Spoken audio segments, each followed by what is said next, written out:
نحمدہ ونصلی علی رسولہ الکریم اما بعد فاعوذ باللہ من الشیطان الرجیم بسم اللہ الرحمن الرحیم تبارک الذی جعل فی السماء بروجا وجعل فیہا سراجا وقمرا منیرا صدق اللہ العظیم رب اشرح لی صدری ویسر لی امری واحلل عقدۃ من لسانی یفقہوا قولی آمین یا رب العالمین۔ چونکہ یہ طویل رکوع ہے تو ایک دفعہ میں تلاوت کروں گا، پھر ترجمے کے ساتھ کروں گا تو زیادہ ٹائم لگے گا، لہٰذا اس کا ترجمہ اور تلاوت ساتھ ساتھ ہی کر دیتے تاکہ ایک مفہوم کنوے ہو جائے، پورے رکوع کا ایک مفہوم کنوے ہو جائے گا، اور پھر جو گفتگو ہمیں کرنی ہوگی وہ چند آیات کے اوپر سلسلے وار جو۔ تبارک الذی جعل فی السماء بروجا، بڑی بابرکت ہے وہ ذات کہ جس نے آسمان میں برج بنائے، وجعل فیہا سراجا، اور بنایا اس میں چراغ، وقمرا منیرا، اور چاند روشن، وہو الذی جعل اللیل والنہار خلفا، اور وہی ہے کہ جس نے بنایا رات کو اور دن کو ایک دوسرے کے پیچھے، لمن اراد ان یذکر او اراد شکورا، ہر اس شخص کے لیے کہ جو یہ چاہتا ہو تذکیر حاصل کرنا، یاد دہانی حاصل کرنا یا احسان مند ہونا۔ وعباد الرحمن الذین یمشون علی الارض ہونا، اور رحمان کے بندے تو وہ ہیں کہ جو زمین کے اوپر چلتے ہیں آہستگی سے، نرمی سے۔ وَإِذَا خَاطَبَهُمُ الْجَاهِلُونَ، اور جب ان سے مغلوب الجذبات لوگ جو ہے گفتگو کرتے ہیں، منہ کو آتے ہیں، قالوا سلاما، تو وہ سلام کہہ کے رخصت ہوتے ہیں۔ وَالَّذِينَ يَبِيتُونَ لِرَبِّهِمْ سُجَّدًا وَقِيَامًا، اور یہ وہ لوگ ہیں یعنی عباد الرحمن جن کی راتیں اپنے رب کے ہاں بسر ہوتی ہیں، سجداً و قیاما، سجدے میں اور کھڑے رہنے میں، قیام میں۔ والذین یقولون ربنا اصرف عنا عذاب جہنم، اور یہ عباد الرحمن وہ لوگ ہیں جو کہتے ہیں کہ اے رب ہمارے دور کر دے اس یعنی جہنم کے عذاب کو ہم سے، ان عذابہا کان غراما، یقیناً اس کا جو عذاب ہے یہ بڑا ہی چمٹ جانے والا ہے، پیچھا نہ چھوڑنے والا ہے۔ انہا ساعت مستقرا و مقاما، یقیناً اس کی جو جائے رہائش ہے مستقل کے اعتبار سے بھی، پرماننٹ رہائش کے اعتبار سے بھی، اور عارضی یعنی کسی لمحے کے لیے بھی وہ کوئی خوشگوار نہیں ہے۔ والذین اذا انفقوا ولم یسرفوا ولم یقتروا، اور یہ وہ لوگ ہیں کہ جب خرچ کرتے ہیں تو نہ اس میں اسراف کرتے ہیں یعنی حد سے آگے نہیں بڑھتے، اور نہ اس میں بخل کرتے ہیں، کمی کرتے ہیں۔ وَقَانَ بَيْنَ ذَلِكَ قَوَامًا، بلکہ وہ درمیان میں رہتے ہیں، میانہ روی کی روش اختیار کرتے ہیں۔ وَالَّذِينَ لَا يَدْعُونَ مَعَ اللَّهِ إِلَٰهًا آخَرَ، اور یہ وہ لوگ ہیں عباد الرحمن جو اللہ کے ساتھ کسی دوسرے کو نہیں پکارتے۔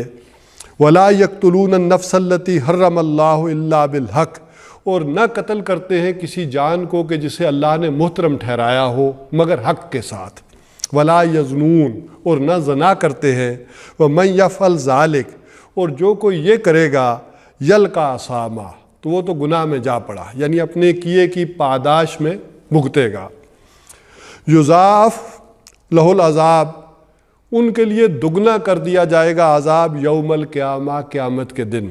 اب اس میں بھی خاص اشارہ ہے کہ قیامت کے دن ان کا عذاب دگنا کر دیا جائے گا، اس کا مطلب ہے پہلے بھی کچھ ہو رہا تھا۔ وَيَخْلُدْ فِيهِ مُهَانًا، اور وہ داخل کیا جائے گا اس میں اہانت آمیز یعنی ذلیل کر کے۔ إِلَّا مَن تَابَ، سوائے اس کے کہ جس نے توبہ کر لی، رجوع کر لیا، وَآمَنَ وَعَمِلَ عَمَلًا، اور جس نے عمل کیا ایسا عمل، عملاً صالحا، نیک عمل کیا، فَأُولَٰئِكَ يُبَدِّلُ اللَّهُ سَيِّئَاتِهِمْ حَسَنَاتٍ، تو یہ وہ لوگ ہوں گے کہ اللہ تعالیٰ بدل دے گا ان کی برائیوں کو بھلائیوں سے، نیکیوں سے۔ وَقَانَ اللَّهُ غَفُورًا رَحِيمًا، اور اللہ تعالیٰ بخشنے والا ہے، مہربان۔ وَمَن تَابَ وَعَمِلَ صَالِحًا، اور جس کسی نے توبہ کی اور نیک عمل کیا، فَإِنَّهُ يَتُوبُ إِلَى اللَّهِ، اس نے تو توبہ کی اللہ کی جناب میں، یعنی اپنا عمل بھی اگر پھر درست کر لیا تو گویا اس نے توبہ کا حق ادا کر دیا۔ الی اللہ متابا، یعنی توبہ کر کے اس کا توبہ کا حق ادا کر لیا، لوٹ گیا واقعتاً، خالی زبانی نہیں، واقعتاً وہ لوٹا ہے اللہ کی جناب میں۔ والذین لا یشہدون الزور، اور یہ وہ لوگ ہوتے ہیں کہ جھوٹ پر جھوٹی گواہی نہیں دیتے. وَإِذَا مَرُّوا بِاللَّغْوِ مَرُّوا كِرَامًا، اور اگر کسی وجہ سے کسی لغو بات پر ان کا گزر ہو جائے تو عزت کے ساتھ گزر جاتے ہیں، وہاں ڈیرے نہیں لگا لیتے، وہاں ٹھہرتے نہیں ہیں، یعنی اکراماً وہاں سے گزر جاتے ہیں. وہ جسے حدیث کی روح سے بھی میں نے کہا تھا نا کہ ترک مالا یعنی وہ ترک کر دیتے. ایک تو وہ یہ ہے، لیکن آ بھی جائے راستے میں کوئی واسطہ پڑ بھی جائے، آپ گزر رہے تھے لیکن کوئی محفل سجی ہوئی تھی، کوئی گانا بجانا ہو رہا تھا، تو وہ وہاں سے اکراماً گزر جاتے ہیں. والذین اذا ذکروا بآیات ربہم، اور یہ وہ عباد الرحمن ہے کہ جب انہیں یاد کر دہانی کرائی جاتی ہے ان کے رب کی آیات سے، لم یخروا علیہا صما وعمیانا، تو وہ ان پر نہیں گر پڑتے اندھے اور بہرے بن کر. یعنی وہ ایک یہ نہیں سبحان اللہ واہ جی واہ یہ نعرے نہیں لگاتے، بلکہ ان کے اوپر غور و فکر کرتے ہیں، وہ اندھے اور بہرے بن کر ان آیات کے اوپر نہیں گرتے. والذین یقولون، اور یہ وہ لوگ ہیں جو کہتے ہیں ربنا ھب لنا من ازواجنا وذریاتنا، کہ پروردگار ہمیں عطا کر اپنی بیویوں سے اور اپنی اولادوں سے قرۃ اعین، آنکھوں کی ٹھنڈک، وجعلنا للمتقین اماما، اور ہمیں کر دے پیشوا نیکوکاروں کا، پرہیزگاروں کا. اولئک یجزون الغرفۃ بما صبروا، یہ وہ لوگ ہوں گے کہ جنہیں بدلے میں ملے گا بالا خانہ، یعنی ڈبل منزل کوٹھیاں. وَيَقُولُونَ فِيهَا تَحِيَّةً وَسَلَامًا، اور ان کی ملاقات ہوگی وہاں دعا اور سلام کے ساتھ. خالدین فیہا، وہ اس میں رہیں گے ہمیشہ. حسنت مستقرا و مقاما، اور وہ جگہ ہے جو ہمیشہ رہنے کی ہے، عارضی اعتبار سے بھی اور مستقل اعتبار سے بھی اچھی جگہ ہے. قل ما یعبؤ بکم، اے نبی ان سے کہہ دیجئے کہ میرے رب کو تمہاری کوئی پرواہ نہیں ہے. لولا دعاؤکم، اگر نہ ہوتا تمہارا پکارنا یا تمہیں پکارنا، فقد کذبتم، تو پس تم نے جھٹلا دیا ہے. فسوف یکون لزاما، تو عنقریب آگے کو ہونی ہے پھر مدبھیڑ. یہ ہے سورہ فرقان کا آخری رکوع. اس سے پہلے ہم نے جو بھی ہمارا یہ گفتگو کا سلسلہ چل رہا ہے وہ چل رہا ہے عمل صالح کا، یعنی اس سے پہلے ہم نے ایمان پہ گفتگو کی، اس سے پہلے ہم نے 4 چیزوں پر گفتگو کی، پھر ایک ایک کو لیا. ایمان پر ہم نے مباحث ایک تدریج کے ساتھ ختم کیے. اب ہماری جو گفتگو چل رہی تھی عمل صالح پر، تو ایک فرد کا عمل صالح کیا ہے، پھر ہم پڑھیں گے ایک خاندان کا کیا ہے، پھر معاشرے کا کیا ہے، پھر ریاست کا کیا ہے. تو ایک فرد کے عمل صالح کے ضمن میں ہم پڑھ چکے تھے کہ اس کی بنیادیں کیا ہیں. وہ سورہ مومنون کی ابتدائی 11 آیات، اور اسی طرح سورہ معارج کی 19 تا 36 ان آیات کے اندر ہم نے دیکھا کہ وہ کارنر سٹون یا بیسک سٹون کون سے ہیں کہ جن کے اوپر ایک بندہ مومن کی شخصیت جو ہے وہ تعمیر ہونی چاہیے. اور میں نے اس کو تعبیر کیا تھا کہ جیسے ایک بلڈنگ کا گرے سٹرکچر ہوتا ہے، اس کے پلرز ہیں، اس کی چھت ہے، یہ ساری چیزیں بنی ہوئی ہیں، لیکن اصل عمارت کی مضبوطی کا انحصار اس گرے سٹرکچر پر ہے، نہ کہ ان ٹائلوں پر ہے اور یہ پردوں پر ہے اور یہ رنگ و روغن پر ہے. تو لیکن یہ چیزیں اپنی جگہ ضروری ہیں، اس سے بلڈنگ خوبصورت نظر آتی ہے، لیکن اصل میں بنیاد پیچھے ہے. تو وہ جو کارنر سٹون تھے وہ کیا تھے، ان کو ذرا 6 یا 7 جو ہے وہ میں نے کہی تھی کہ جو بنیادیں ہیں جن پر ایک شخصیت کو اللہ تعالیٰ چاہتا ہے کہ انسان کی شخصیت کو اٹھنا چاہیے. ان میں سے سب سے پہلی کیا تھی، نماز. نمبر 2 لایانی کاموں سے چھٹکارا، اپنے وقت کو قیمتی سمجھنا. نمبر 3 اپنے مال کا خرچ کرنا. اور نمبر 4 تھا سیکس ڈسپلن، وہ ہو. اور نمبر 5 وعدہ اور امانت. یہ 6 ہوگی، 5 اور 6 وعدے کی پاسداری اور امانت کا پاس. 7ویں ایڈ کر لیں اگر سورہ معارج میں وہ آئی تھی کہ وہ یعنی گواہی سے کو چھپاتے نہیں ہیں، وہ 7ویں آ جائے گی. اور پھر اول و آخر پھر نماز آ گئی تھی کہ ایک بندہ مومن کی شخصیت نماز کے گرد گھومتی ہے. جب نماز اس کی شخصیت میں رچ بس جاتی ہے تو اس کی گفتگو میں یہ بات شروع ہو جاتی ہے کہ ہم نماز کے بعد ملیں گے، ظہر کے بعد میں آؤں گا، عصر کے بعد آپ تشریف لائیے گا، پھر یہ اس کی روٹین بن جاتی ہے. اب آ جائیے کہ ان بنیادوں پر اگر کوئی شخصیت تعمیر ہوگی اس کی خود تعمیر خودی، بلکہ علامہ اقبال کے ڈے کے حوالے سے سمجھ لیں کہ تعمیر خودی کا یہ جو پروگرام اقبال نے دیا ہے، یہ جب خودی تعمیر ہو جائے گی، یہ جب میچور ہو جائے گی، تو ایک تو یہ تھا کہ انسانی شخصیت ان بنیادوں پر اٹھے، لیکن ایک پوری طرح میچور شخصیت جو ہے اس کے کیا اوصاف ہوں گے، یا جس کو قرآن یہ کہتا ہے کہ اللہ تعالیٰ کا جو، یا قرآن کا انسان مطلوب، قرآن چاہتا ہے کہ انسان کیسا ہونا چاہیے، ایک آدمی کیسا ہونا چاہیے، کیا اس کے اوپر پھل اور پھول لگے، اس کا بیان ہے یہ جو ان 17 آیات کے اندر اب آئے گا۔ تو اس میں آغاز میں آپ کو ہو سکتا ہے کہ یہ جو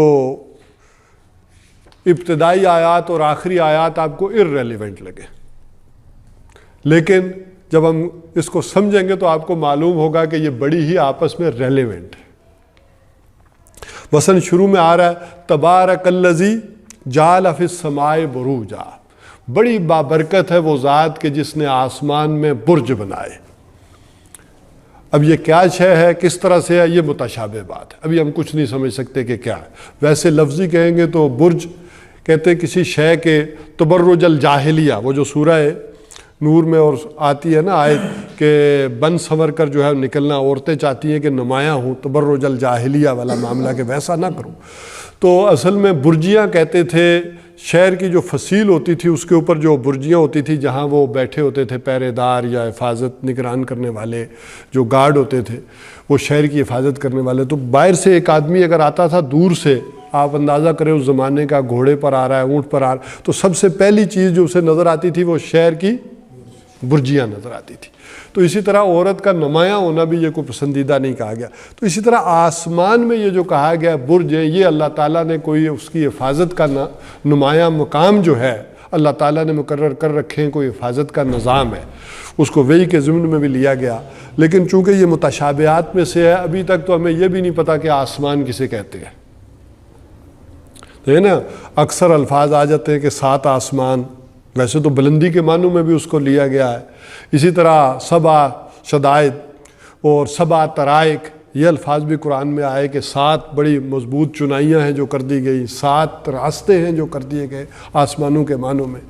لیکن انسانی علم ابھی تک وہاں نہیں پہنچا کہ ابھی اصل حقیقت آسمانوں کی بھی واضح کر سکے۔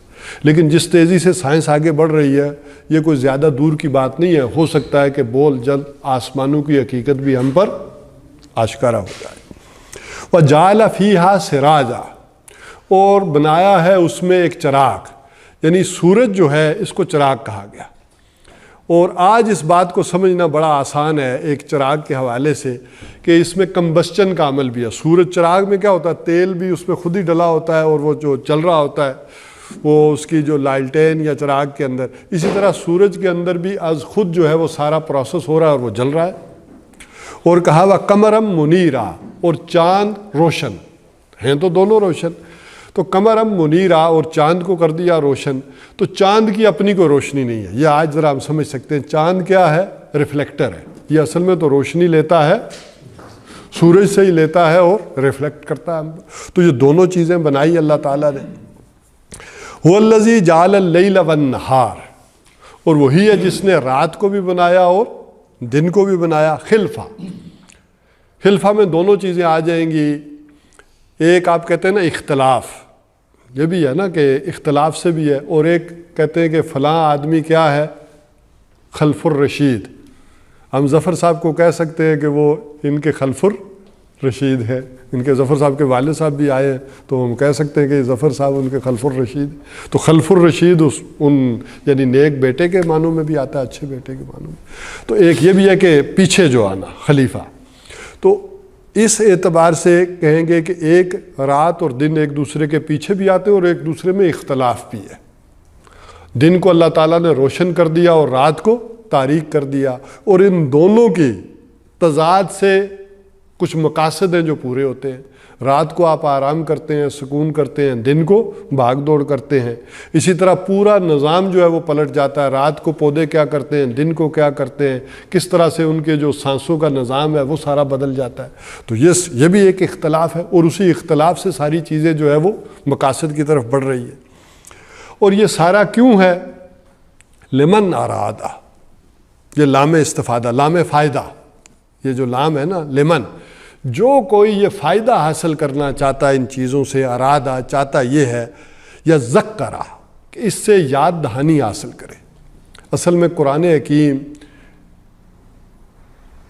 کوئی اللہ تعالیٰ کو، اس کی ذات کو اس طرح سے ثابت نہیں کرتا کہ دلیلیں دے دے کر کرے، بلکہ وہ یہ کہتا ہے کہ معرفت رب یہ تمہارے اندر موجود ہے، دنیا میں تم بھول جاتے ہو، مصروفیات ہیں، جذبات ہیں اور نفس کے تقاضے ہیں، ان کے تحت جب انسان اس کے اوپر بھول جاتا ہے اور گرد پڑ جاتی ہے تو قرآن حکیم اس کو ہٹا کر اس گرد کو، اس کے صرف آپ کی اندر کی بات کو تازہ کرنا چاہتا ہے، وہ یہ ہے۔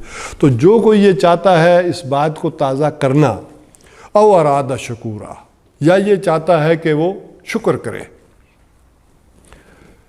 احسان مند ہونا چاہتا ہے کوئی شخص اگر، تو یہ دونوں چیزیں جو اللہ تعالیٰ کی یہ کائنات کی نشانیاں ہیں، اس میں وہ پورا درس یاد کر لیں۔ سورہ آل عمران کا آخری رکوع، یہ بھی آخری ہے، وہ سورہ آل عمران کا آخری رکوع تھا، وہاں کیا تھا؟ ان فی خلق السماوات والارض واختلاف اللیل والنہار لآیات لأولی الالباب، ہوش مندوں کے لیے، عقل مندوں کے لیے نشانیاں ہیں اس میں۔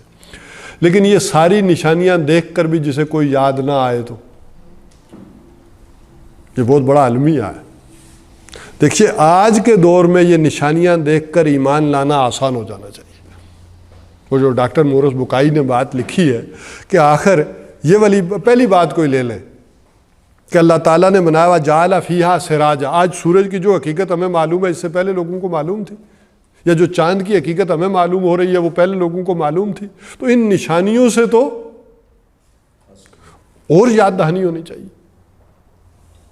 تو وجہ کیا ہے؟ یا تو فطرت مسخ ہو جاتی ہے، یا ایسے نظام تعلیم اور تربیت سے آپ گزرتے ہیں کہ وہ ختم کر دی جاتی ہے اندر جو روشنی ہے۔ یہ بھی ہے مسئلہ۔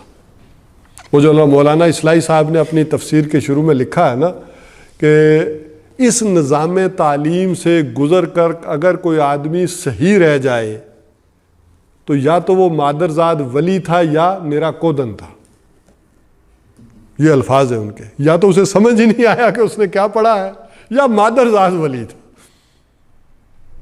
تو یہ جو آپ ذرا اندازہ کریں کہ یہ سارا دنیا میں اس وقت نظام تعلیم اور تربیت چل رہا ہے، یہ اس فطرت کو مسخ کر دیتا ہے جو اللہ تعالیٰ نے اندر روشنی رکھی تھی۔ اللہ نور السماوات والارض، اب دوسرے رکوع کو بھی جوڑ لیں جو پڑھا تھا ہم نے سورہ نور کا، وہ چراغ اندر ختم کر دیا جاتا ہے۔ لہٰذا بالکل ان کائنات کے ان حقائق، اس کے اوپر سے پردے ہٹنے کے باوجود بھی یاد دہانی وہ ولی نہیں ہوتی جو چاہیے۔ تو یہ المیہ ہے آج کے دور کا۔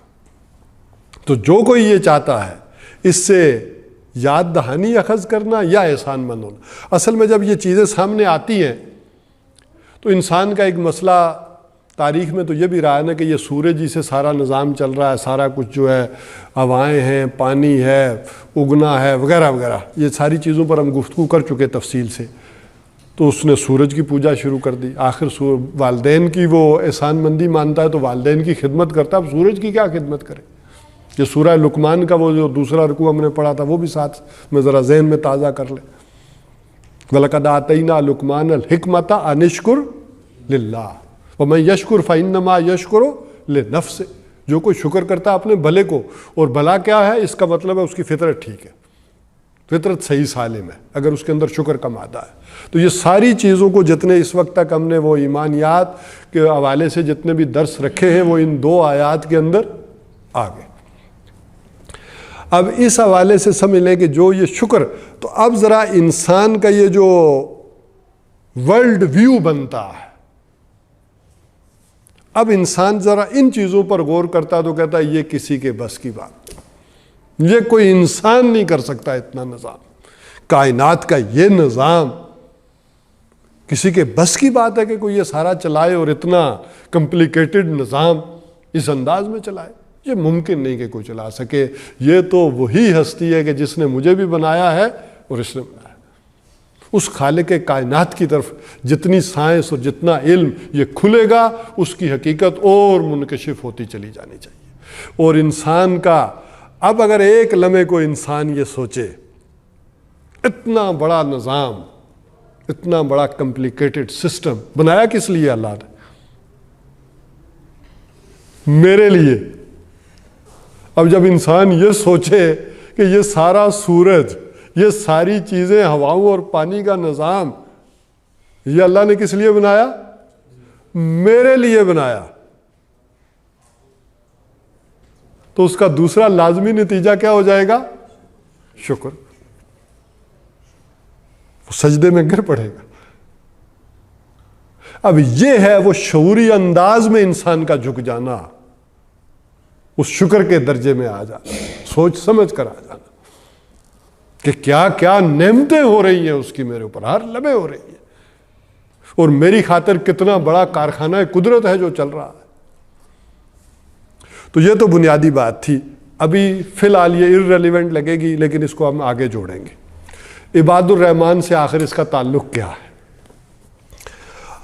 اب یہ بات کرنے کے بعد کہا وَعِبَادُ الرَّحْمَنِ الَّذِينَ يَمْشُونَ عَلَى الْأَرْضِ هَوْنًا. اور اللہ کے بندے تو وہ ہیں عباد الرحمن.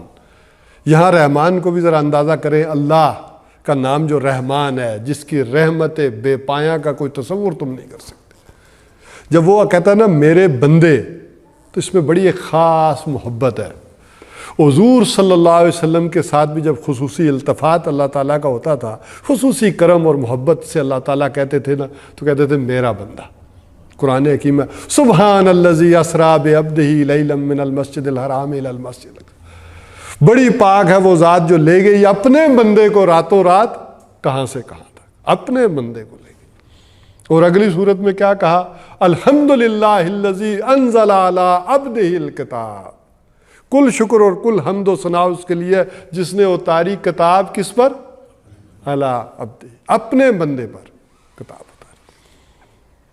والذی انزل آیات بینات، اور وہی ہے کہ جس نے والذی انزل عبدہ، جس نے اتاری اپنے بندے پر یہ آیات بینات. تو بڑا خصوصی، بلکہ اس سورت کے تو آغاز ہی اسی طرح ہوتا ہے سورہ فرقان کا. تبارک الذی نزل الفرقان علی عبدہ لیکون للعالمین نذیرا. تو تبارک الذی نزل الفرقان علی عبدہ، بڑی بابرکت ہے وہ ذات کے جس نے اپنے بندے پر یہ فرق کرنے والی اتاری، تاکہ کیا کرے؟ اس سے کل جہان کو خبردار کرتے. تو یہ خود تو یہاں اللہ تعالیٰ کی ایک محبت اپنے بندوں سے. وَعِبَادُ الرَّحْمَنِ الَّذِينَ، اور اللہ کے وہ محبوب بندے. اب یہاں اس لحاظ سے اگر میں ترجمہ کروں گا تو بعضوں نے کیا بھی ہے، تو وہ محبوبیت بیچ میں آ جائے گی کہ اللہ کے وہ محبوب بندے یمشون علی الارض ہونا، وہ زمین پر کیسے چلتے ہیں؟ نرمی سے، آہستگی سے. یہ جو انسان کی باڈی لینگویج ہے یہ بہت کچھ بتا دیتی ہے. تکبر، غرور، یہ نہیں. وہ اس زمین کے اوپر پھر بڑے نرم چال چلتے. وہ اکڑ جائز ہے تو کس کے لیے ہے؟ فوجیوں کے لیے جائز ہے، دشمن کے مقابلے میں، سویلین کے مقابلے میں نہیں. ٹھیک ہے. اللہ کے نبی صلی اللہ علیہ وسلم نے فرمایا کہ وہ اگر چلتا ہے ایک مجاہد اس شان کے ساتھ، یا وہ طواف کے جو پہلے 3 چکر ہیں ذرا ذہن میں لے آئے، تو ویسے وہ اللہ کے بندے کیا ہیں؟ نرم چال چلتے ہیں زمین پر. وہ اکڑتے نہیں ہیں، ان کے اندر ان کی عاجزی اور چال میں ہوتی ہے. اور وَإِذَا خَاطَبَهُمُ الْجَاهِلُونَ قَالُوا سَلَامًا. اچھا یہ جاہل کون ہے پہلے اس کو سمجھ لیں. عام طور پر اردو میں ہم کہتے ہیں کہ جاہل وہ لوگ ہیں جو آدمی پڑھے لکھے نہیں ہیں، لیکن نہیں، عربی میں یہ نہیں ہے. جاہل وہ آدمی کہ جس کے اوپر جذبات کا غلبہ ہو، جو اپنے اوپر قابو نہ رکھ سکے. اسی ضمن میں ابو جہل کہلاتا تھا، ورنہ ابو جہل تو بعد میں دیا گیا نا اسے خطاب. تو ویسے وہ کیا تھا؟ نہیں، اس کو معاشرے میں کیا مشہور تھا حضور سے پہلے؟ ابو لہب. بڑا حکیم اور دانا آدمی، دنیا کے بارے میں، زندگی کے بارے میں. ایسا تو نہیں تھا کہ ان پڑھ جائے. لیکن جاہل کس وجہ سے کہا؟ کہ اس کے جو جذبات تھے، تکبر تھا، قومی اہمیت تھی، جو بھی تھا، وہ اس کی عقل پر غالب آ گیا. یہاں ایک اور نقطے کا اضافہ کر دوں. میں نے کہا تھا کہ ایک ہے اس نفس کا تزکیہ، وہ سورہ مومنون کیا. یہاں عقل کا تزکیہ ہوگا، غور و فکر کا. یہ پچھلی آیت سے بھی جڑے گا. تو وہ آدمی جو مغلوب الجذبات ہو. اب یہ ہوتا کیوں ہے اس کو سمجھ لیں, بلکہ آیت سے پچھلی سے جوڑ لیں. ایک آدمی کا اگر ورلڈ ویو بنا نہیں جو پچھلی آیت کے مقابلے میں, تو اب وہ کس جذبے کے تحت زندگی گزارے گا؟ جو وہ نفسانی جذبے ہیں ان کے تحت, جو اینیمل انسٹنکٹ ہے ان کے تحت وہ زندگی گزارے گا. اسٹرگل فار ایگزسٹنس, یا پیٹ کی خاطر, یا سیکس کی خاطر, یا ارج ٹو ڈومینیٹ کی خاطر. یہی جذبات ہیں نا جو انسان, تو اسی کی خاطر جو ہے وہ اپنا کرے گا, گزارا کرے گا. اگر وہ ویسے نرمی سے بھی چلے گا تو وہ اس کی اپنی ہوگی. وہ کوئی مسکرائے گا بھی تو اب یہ وہ مسکراہٹ نہیں ہے جو اللہ اور اللہ کے رسول نے فرمائی ہے کہ صدقہ ہے دوسرے. وہ کاروبار کے لیے مسکرا کر بات کرے گا, وہ ساری چیزیں پھر مصنوعی انداز میں اختیار کرے گا. اس کے پیچھے اچھا موٹیو کیا ہے پھر؟ دیکھیں نا, آخر زندگی گزارنے کا یا کام کرنے کا اگر یہ اوپر والا موٹیو ہٹا دیتے ہیں تو پھر موٹیو یہی چیزیں رہ جاتی ہیں اس کے پیچھے. تو یہ وہ شخص ہے کہ جو جذبات کے تحت زندگی گزار, اگرچہ پی ایچ ڈی ہو. اب اس جذبات کے تحت جب وہ زندگی, اسی کو قرآن نے کیا کہا, افرائیت من اتخذ الہہ ہوا. اس شخص کے بارے میں کیا خیال ہے جس نے اپنی خواہش کو معبود بنا لیا ہو. اب جب ایسے بندوں کو یہ والی بات جو اوپر ہے, یہ دین کی اور ایمان کی اور یہ اللہ کے دین کی سمجھائی جائے تو انہیں تو سمجھ نہیں آتی. پھر وہ کیا کہیں گے, یہ بیوقوف ہے, آمن السفہاء, یہ تو ناسمجھ ہے, بیوقوف ہے. اب یہ مسئلہ ہے اصل میں اس آدمی کو کہ جس کے زندگی کے موٹیو یہ ہے, اسے اب جب آپ یہ اللہ کی باتیں سمجھانے کی کوشش کریں گے تو اسے سمجھ نہیں آئے گی.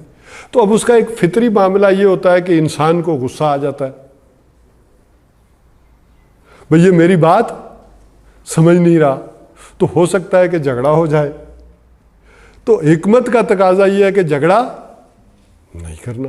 یہ ہو سکتا ہے کہ ایک وقت کوئی آدمی کسی بات پر اڑ جاتا ہے, ویسے وہ ٹھیک ہے, فطرتاً بھی ٹھیک ہے, لیکن کہیں ایک آدھ جگہ پہ سوئی اٹک گئی, اور ادھر میں نے تہیہ کر لیا کہ اسے بات سمجھا کے ہی آج چھوڑنی ہے, تو یہ جھگڑا ہو جائے گا. اچھا پھر ہم جیسا کوئی بندہ بات کرے تو وہ شیطان اور ذرا ایکسپلائٹ کرتے تو کہتے ہیں یہ بڑے اجڈ ہیں, بدتمیز ہیں, معاملہ اور دگنا ہو جاتا ہے. تو اس حوالے سے یہ بات سمجھائی گئی کہ جب ان کوئی مغلوب الجذبات آدمی تمہارے منہ کو آئے, بات نہ سمجھ رہا ہو, تو لٹھ مار کے جدا نہیں ہونا, بلکہ حکمت کے ساتھ کنارہ کشی کر لینی ہے. ہو سکتا ہے اس وقت وہ بات سمجھ نہ رہا ہو, کسی اور وقت سمجھ آ جائے. آپ گویا کہ اس وقت اگر اسے زبردستی سمجھانے کی کوشش کریں گے تو ہو سکتا ہے کوئی ایسی چیز درمیان میں آڑے آ جائے کہ پھر وہ دروازہ ہی بند ہو جائے. تو حکمت کا تقاضا یہ ہے کہ اس وقت خاموشی اختیار کر لیں, بھائی پھر کبھی بات کر لیں گے, ابھی بات سمجھ میں نہیں. اور ہو سکتا ہے کہ آپ کے بات کرنے کی بھی ضرورت نہ ہو, وہ گھر جا کر غور کرے تو اسے سمجھ ہی آ جائے کہ میں کس بات پر جھگڑا کر رہا تھا. تو اب یہ ذرا اس حوالے سے غور کریں گے تو بات سمجھ میں آئے گی. تو پہلی آیت سے جو ہم نے تعلق جوڑا کہ وہ لوگ جو تبارک الذی جعل فی السماء بروجا کا وہ تصور اور کائنات کا وہ اگر نہیں رکھتے, ایک ورلڈ ویو نہیں رکھتے اور جذبات کے تحت زندگی گزارتے ہیں, انہیں پھر جب آپ یہ باتیں سمجھانے کی کوشش کریں گے تو یہ ٹکراؤ ہوگا. اور اس ٹکراؤ میں ضروری ہے کہ غصے میں نہ آیا جائے. اور اگر کوئی شخص کسی وقت بحث مباحثے میں اڑ گیا ہے, کہیں کسی نقطے میں پھنس گیا ہے, تو اس وقت بھی خاموشی اختیار کر لی جائے. قالو سلامہ. قالو سلامہ کا یہ مطلب نہیں ہے میں تیرے ساتھ بات ہی نہیں کرتا, یہ تو وہ بات آئے گی پھٹے منہ, یہ تو گویا کہ اگلا جھگڑا شروع. تو وہ قالو سلامہ سے بعض لوگوں نے اس طرح کا انداز بھی لے لیا ہے کہ بھائی تم تو جاہل آدمی ہو, میں تم سے بات ہی نہیں کرتا. نہیں, یہاں یہ حکمت مراد, یہاں حکمت یہ مراد ہے کہ اچھے طریقے سے, سلامتی کے ساتھ, بہتری کے ساتھ انسان رخصت ہو, علیحدہ ہو, تاکہ آئندہ بھی گفتگو کی گنجائش رہے. اس کو سمجھیں. والذین یبیتون لربہم سجدا وقیاما، اور وہ لوگ، یہ ایسے لوگ ہیں کہ جو راتیں گزارتے ہیں اپنے رب کے ہاں سجدے میں اور قیام میں۔ اچھا، یہاں فرض نماز کا ذکر نہیں ہے، فرض تھے وہ بنیاد پر، ایک آدمی کی جو شخصیت اٹھ رہی ہے، گویا کہ یہاں جب نماز کا ذکر ہوتا تو فرض نماز انڈرسٹوڈ ہے۔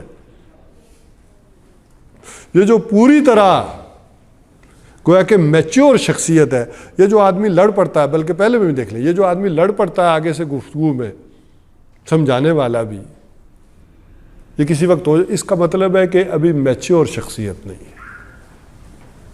میچور ہونے کی علامت یہ ہے کہ اچھے طریقے سے رخصت ہو، اور ایک میچور شخص جو ہے وہ اپنے رب کے ہاں رات بھی گزارتا ہے۔ یہ چونکہ آیات جو نازل ہوئی ہیں تو یہ اس زمانے کی ہیں کہ جب حضور صلی اللہ علیہ وسلم کا جو مکی دور ہے اس کے نصف کی آیات ہے۔ اس وقت ابھی نماز کا نظام یہ پنجگانہ نہیں آیا تھا، شروع میں بالکل نماز تہجد ہی فرض تھی ہر آدمی پر، وہی رات، پھر آہستہ آہستہ صبح اور شام کی ہوئی، پھر یہ جا کر ابھی جو میں نے سورہ بنی اسرائیل کی آیات پڑھی تھی سن 10 میں، اقیم الصلاۃ لدلوک الشمس الی غسق اللیل، وہ والا معاملہ وہاں ہوا، وقرآن الفجر، اور یہ جو تہجد، وہاں پھر نماز تہجد باقاعدہ اصطلاح کے طور پر پھر معاملہ ہوا ہے، نافلہ تک حضور صلی اللہ علیہ وسلم کے لیے تو اضافی طور پر وہ برقرار رہی، اور حضور صلی اللہ علیہ وسلم وہ 8 رکعتیں پڑھا کرتے تھے نماز تہجد کی، اور 8 رکعتیں وہ، اور 3 ساتھ وتر کی ہو جاتی تھی۔ تو یہ یوں ایک معاملہ تہجد کا، اور یہ بھی کہا گیا کہ جوف اللیل، رات کے درمیانے حصے میں، آج کل زیادہ تر اس کو ضمیمہ بنا دیا گیا ہے فجر کا ہی، اور فجر سے پہلے تھوڑا اٹھے آپ نے پڑھ لی اور اس طرح سے کر لی۔ تو بہرحال وہ لوگ اپنے رب کے ہاں پھر سجدے اور قیام میں گزارتے ہیں۔ والذین یقولون ربنا اصرف عنا عذاب جہنم، اور یہ وہ لوگ ہیں عباد الرحمن جو کہتے ہیں کہ اے رب ہمارے، ہم سے اس جہنم کے عذاب کو دور کر دے۔ ایسا نہیں ہو سکتا کہ کوئی آدمی اس جہنم کے عذاب سے نہ چنت ہو جائے، نہ بے خوف ہو جائے۔ ٹھیک ہے، وہ ایک ذرا اچھی باتیں ہمارے سامنے آتی ہیں کہ میں تو اللہ کی بندگی اس لیے کر رہا ہوں کہ جہنم سے تو میں ڈرتا ہی نہیں، میں محبت میں کر رہا ہوں اور اس طرح سے کر رہا ہوں، وہ اپنی جگہ باتیں ہوں گی، لیکن جو اللہ تعالیٰ نے سمجھایا کہ وہ کیا ہے، بڑے سے بڑا آدمی بھی کس سے ڈرے۔ اور اس کی مثال ہمیں حضرت عمر رضی اللہ تعالیٰ عنہ اور حضرت ابوبکر صدیق رضی اللہ تعالیٰ عنہ کے سامنے رکھنی چاہیے کہ حضرت عمر کیا کہتے ہیں کہ اگر سارے لوگ جہنم میں چلے جائیں اور پتہ چلے کہ ایک آدمی بچ گیا ہے تو میں امید کروں گا، اور اگر سارے لوگ جنت میں چلے جائیں اور ایک آدمی پیچھے پتہ چلے کہ دوزخ میں، سارے انسان چلے گئے، تو میں ڈروں گا کہ کہیں وہ ایک آدمی میں نہ ہو گئی۔ تو یہ جو جہنم کا معاملہ ہے اس سے کوئی بچ نہیں سکتا، بلکہ یہاں تک میں سمجھانے کو کہہ رہا ہوں، اس کو کوئی غلط رنگ ہی نہ دے دے۔ حضور صلی اللہ علیہ وسلم نے فرمایا کہ کوئی آدمی جنت میں نہیں داخل ہو سکتا کہ جب تک کہ اللہ تعالیٰ کی رحمت نہ اسے ڈھانپ لے۔ تو کسی نے بڑی ہمت کر کے حضور سے پوچھا آپ بھی؟ تو حضور نے سمجھانے کے لیے ہمیں بھی کہا ہاں میں بھی۔ تو یہ جو زندگی ہے تاکہ بین الخوف والرجاء، امید بھی ہو اور خوف بھی ہو۔ امید اتنی ہو جائے کہ آدمی عمل چھوڑ دے، اور خوف اتنا ہو جائے کہ اس سے رحمت کی امید نہ ہو، توبہ کی امید نہ ہو۔ یہ بھی ان دونوں کے درمیان آدمی رہے، اور رات رب کے ہاں گزارنے کے بعد بھی اس کے اندر کوئی فخر، کوئی تکبر، کوئی عجب یہ نہ پیدا ہو، بلکہ وہ ڈرتا رہے۔ ان عذابھا کان غراما، یقیناً جو اس کا عذاب ہے اس جہنم کا وہ بڑا ہی چمٹ جانے، غرامہ کہتے ہیں وہ شے جو پیچھا نہ چھوڑے، یہ پیچھا چھوڑنے والی شے نہیں ہے، یہ مسلط ہی رہے گی اوپر۔ انہا سات مستقر و مقامہ، اچھا یہ جنت کے مقابلے میں آیا ہے، وہاں بھی تھا سات مستقر و مقامہ، جنت کے معاملے میں بھی یہ آیا تھا حسنت مستقر و مقامہ، اور یہاں آ گیا سات مستقر و مقامہ، یہ جو ایسی جگہ ہے جہنم کہ یہ ایک لمحے کے لیے بھی کوئی آدمی وہاں گوارا نہیں کرتا۔ اس کی وجہ کیوں بتائیے، یہاں کنٹراسٹ کے طور پر سمجھ لیں کہ بری سے بری جگہ پر بھی انسان چلا جائے نا، سرائے گوبی میں بھی یا انٹارکٹیکا میں بھی چلا جائے تو آدمی تھوڑی دیر کے لیے انجوائے کرتا ہے۔ وہ یہ اب سردیاں ہیں نا، برف باری میں لوگ مری جاتے ہیں، شمالی علاقہ جات میں جاتے ہیں، برف کو کیا کرتے ہیں، انجوائے۔ لیکن وہ جو اگر سال بھر رہنا پڑ جائے تو وہ جو وہاں رہ رہے ہوتے ہیں وہ کہہ رہے ہیں یہ عذاب برس رہا کہ دوزخ کا، ٹھنڈے دوزخ کا منہ کھل گیا، ہماری تو زندگی اجیرن ہو گئی۔ تو جو وہاں رہ رہے ہیں ان سے پوچھیں گے تو ان کے لیے اس میں کوئی انجوائمنٹ نہیں ہے، کوئی انٹرٹینمنٹ نہیں۔ یہ جو یہاں سے جا رہا ہے تو اس کے لیے ایک ہے، اور ایک ہے اچھی سے اچھی جگہ پر بھی انسان مستقل رہے تو اکتا جاتا ہے۔ تو اس کے مقابلے میں یہ جو جنت کی بات آئی، تو دوزخ تو ایسی شے ہے کہ جہاں ایک لمحے کو بھی آدمی جائے تو انجوائے نہیں کر سکتا، اسے خوشگوار نہیں ملے گی۔ تو نہ وہ عارضی اعتبار سے اور نہ مستقل اعتبار سے۔ ویسے ہمارے شناختی کارڈ میں بھی لکھا ہوتا ہے نا، یہ عارضی پتہ ہے اور یہ مستقل پتہ آدمی کا۔ تو عارضی جائے اعتبار سے بھی اور مستقل جائے اعتبار سے بھی۔ تو مستقل پتہ آپ کو بھی لکھوانا چاہیے کہ کون سا ہونا چاہیے آپ کا وہاں پر، وہاں کی آئیڈینٹی کے اعتبار سے۔ تو بہرحال، اور اسی طرح جنت جو ہے عارضی بھی اور مستقل بھی، یعنی وہاں آدمی لاکھوں برسوں بھی رہے تو وہ ایسی شے ہے کہ وہاں اکتائے گا نہیں۔ تو یہ ایک آپس میں جو کنٹراسٹ ہے اس کو سمجھ لیں۔ والذین اذا انفقوا لم یسرفوا ولم یقتروا وکان بین ذلک قواما۔ اور یہ عباد الرحمن وہ ہیں کہ اذا انفقوا، جب بھی خرچ کرتے ہیں، لم یسرفوا، تو اس میں اسراف نہیں کرتے، حد سے نہیں بڑھتے، وَلَمْ يَقْتُرُوا، اور نہ اس میں کمی کرتے ہیں۔ اس بات کو بھی سمجھ لیں کہ ایک ہے اسراف، ایک ہے تبذیر۔ اسراف ہے ایک چیز آپ کی ضرورت ہے، ضرورت کی چیز پر زیادہ خرچ کرنا، ضرورت سے زائد خرچ کرنا، یہ اسراف ہوگا۔ مثلا سردیاں ہیں، جوتے آپ کی ضرورت ہے، کوٹ آپ کی ضرورت ہے، سویٹر آپ کی ضرورت ہے، گرم کپڑے ضرورت ہے، لیکن آپ کی چادر کے مطابق اپنے لیتے ہیں تو پھر یہ اسراف نہیں ہے۔ لیکن آپ کی ہمت، آپ کی جیب اجازت دے رہی تھی کہ آپ 4000 کے کپڑے لیں تو آپ نے 6 یا 8 کے لے لیا، آپ نے اسراف کیا۔ آپ کی جو بھی ڈومین تھی اس میں آپ کو 2000 کے جوتے لینے چاہیے تھے، آپ نے 2500 کے لیے 500 اسراف کیا۔ تو وہ شے جو ضرورت کی ہے لیکن اس پر زیادہ خرچ کرنا، یہ اسراف ہے۔ اور تبذیر وہ شے ہے کہ جو سرے سے ضرورت ہی نہ ہو۔ تبذیر کا ذرا معاملہ آگے آئے گا، معاشرے کے حوالے سے اس کے کیا ایفیکٹ پڑتے ہیں وہ وہاں گفتگو ہوگی، یہاں تو ذاتی اعتبار سے۔ اچھا، اسی طرح لم یقتروا، وہ کمی نہیں کرتے، اس اعتبار سے بھی کہ ایک چیز آپ خرید سکتے ہیں، ضرورت ہے، اور آپ خریدنے کو تیار نہیں ہیں، لینے کو تیار نہیں ہیں۔ ہو سکتا ہے کہ اچھے کپڑے پہن کے نکلوں، اچھی گاڑی میں نکلوں تو لوگ مانگ ہی نہ لیں کچھ، اپنی حالت جو ہے وہ خراب کیے رکھے، یہ بھی درست نہیں۔ بلکہ اس کی آخری حد تو یہ ہے کہ اگر ضرورت ہے اور ابھی آپ کے پاس وہ نہیں ہے تو قرضہ لے کر بھی کر سکتے ہیں۔ اب ذرا مسئلہ ہو گیا، اس کو مجھے کھولنا پڑے۔ قرضہ لے سکتے ہیں کیا مطلب کہ کوئی آپ نے کوئی ایسی تقریب کرنی ہے کہ جس کے اوپر فضول خرچی ہو اور وہ سارا کچھ ہو، اس قرضے کی بات نہیں کر رہا۔ ایک ہے کہ جو ضرورت کی شے تھی اور وقتی طور پر آپ اس کو نہیں لے رہے تھے، اس کے لیے قرض لے سکتے۔ لیکن قرض حضور صلی اللہ علیہ وسلم بھی لیتے تھے، لیکن اس حساب کتاب کو دیکھ کر کہ یہ قرض میں اتاروں گا کیسے، اس کا یہ مطلب نہیں ہے کہ لے سکتے ہیں تو لے لیں۔ اس قرض کی یہ پلاننگ کرتے ہوئے کہ کیسے ہوگا، میرا سرمایہ یا میرے اثاثہ جات یا میری چیزیں وہ ہیں کہ نہیں ہیں۔ ہاں، ایک بہت بڑی ذمہ داری پہ انسان فائز ہو، وہ والا معاملہ ہو۔ حضرت عمر رضی اللہ تعالیٰ عنہ والا کہ 80,000 درہم ان پر قرضہ چڑھ گیا تھا دور خلافت۔ آج تو حکمران ہمارے اوپر چڑھا دیتے ہیں، ان کے اوپر چڑھ گیا تھا۔ تو انہوں نے اپنے بیٹے کو بلایا اور کہا کہ حساب کتاب کرو مرنے سے پہلے، میرے اوپر جو قرض ہے کیسے ادا ہوگا، میرا مکان بیچ دینا اور قرض ادا کرنا۔ تو انہوں نے کہا ابا جان قرض بہت زیادہ ہے آپ پر، یہ مکان سے ادا نہیں ہوگا۔ تو انہوں نے کہا میری فیملی کو کہنا، بنو عدی کے اوپر کو کہنا کہ میرا قرض ادا کر دے میرے پیچھے مرنے کے بعد، اور اگر بنو عدی کی استطاعت سے باہر ہو گیا تو قریش سے کہنا کہ میرا عرض کر دے۔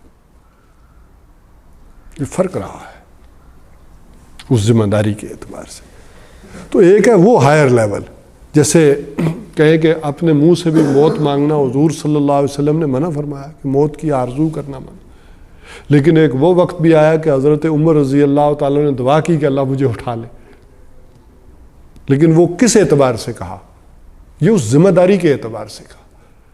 حضور صلی اللہ علیہ وسلم ذرا جب حج کر کے آخری آئے ہیں حضرت عمر رضی اللہ تعالیٰ عنہ، تو حج پر واپسی پر انہوں نے اسی درخت کے نیچے قیام کیا جہاں حضور صلی اللہ علیہ وسلم نے کیا تھا، تو اس کے سائے تلے لیٹ گئے، لیٹے ہیں اور کہا کہ عمر کی ہڈیوں میں اب وہ سکت نہیں رہی ہے، اب میں بوڑھا ہو گیا ہوں، اور جو ذمہ داریاں اللہ تعالیٰ تو نے مجھ پر ڈالی ہیں اب ان ہڈیوں میں سکت نہیں رہے کہ اٹھا سکے۔ اس سے پہلے کہ میں ان ذمہ داری سے ناکام ہو جاؤں، مجھے کیا کر، مجھے اٹھا لے اللہ۔ تو ایک وہ اس رسپانسبلٹی کا معاملہ ہو رہا ہے۔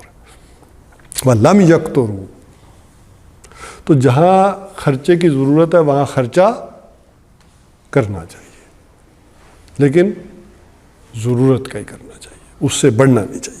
وَقَانَ بَيْنَ ذَلِكَ قَوَامًا، اور اس دو کے درمیان کیا کرنا چاہیے انسان کو، درمیانی راستہ اختیار کرے، میانہ روی۔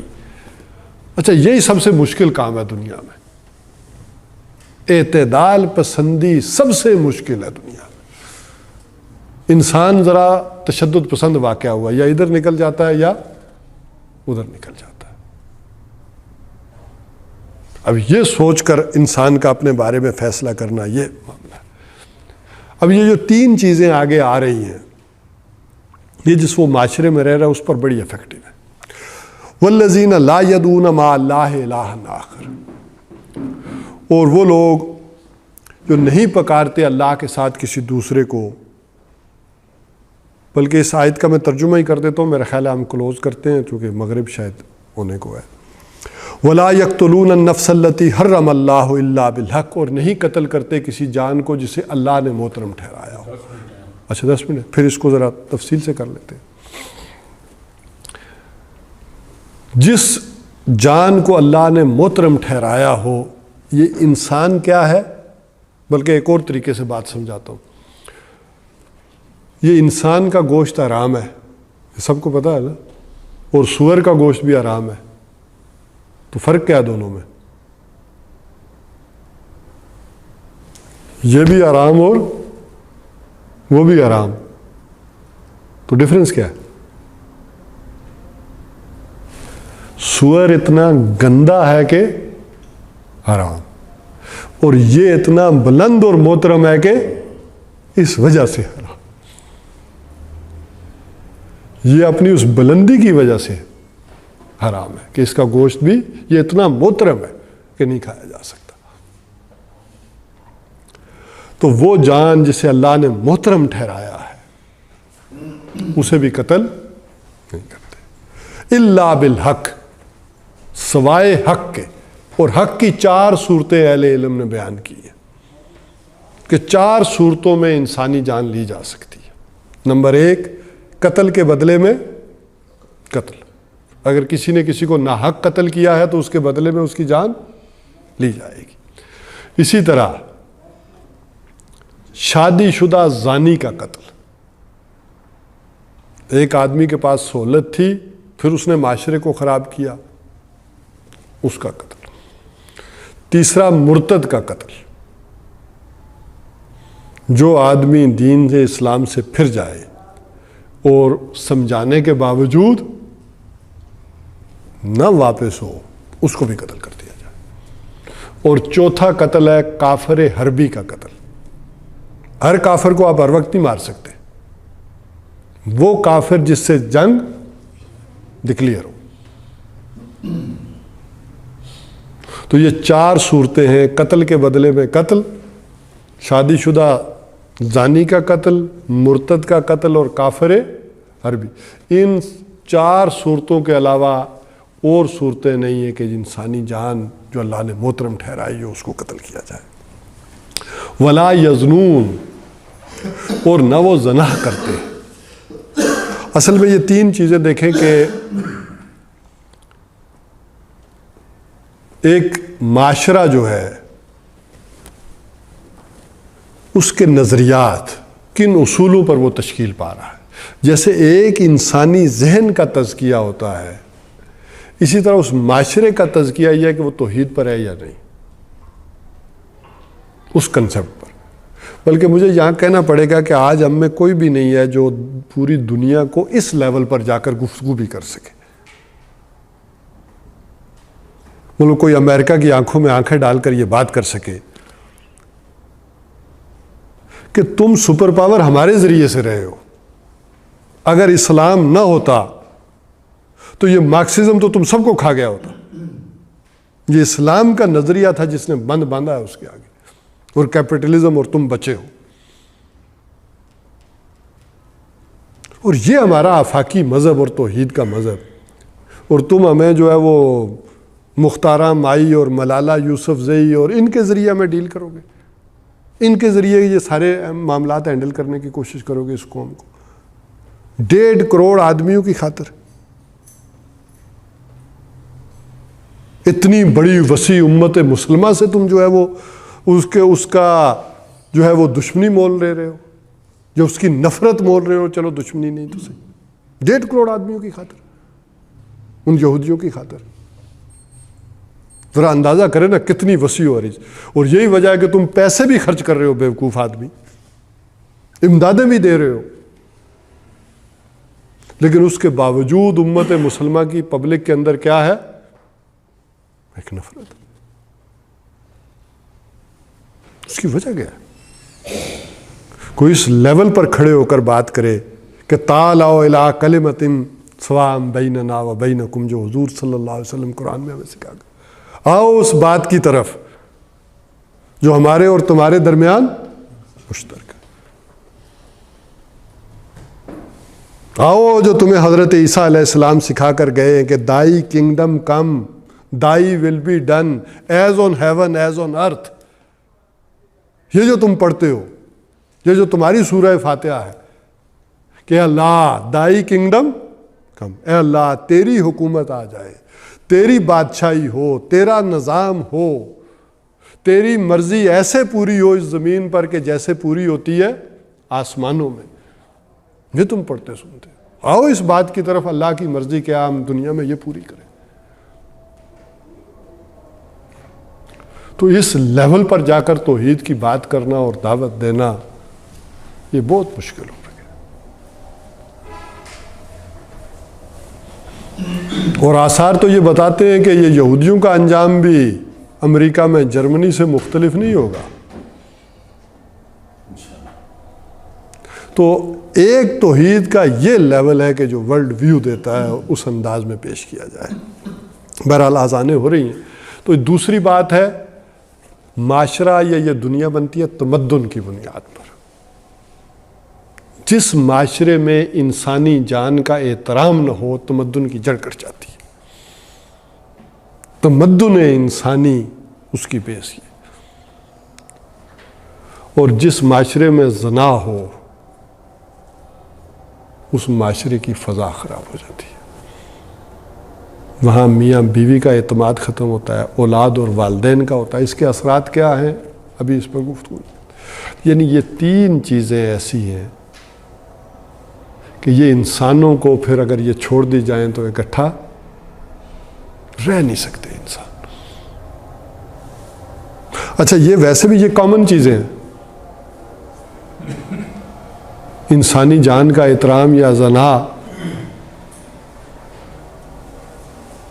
یہ 3 بیسک پرنسپلز ہیں ایک معاشرے کے میں رہنے کے، اور یہ تو ان کے ہاں بھی ایسے ہی ہوں گے۔ انسانی جان کا احترام وہاں بہرحال ہم سے زیادہ ہے، لیکن دوسرے پہلو پہ وہ زیادہ پاتال میں.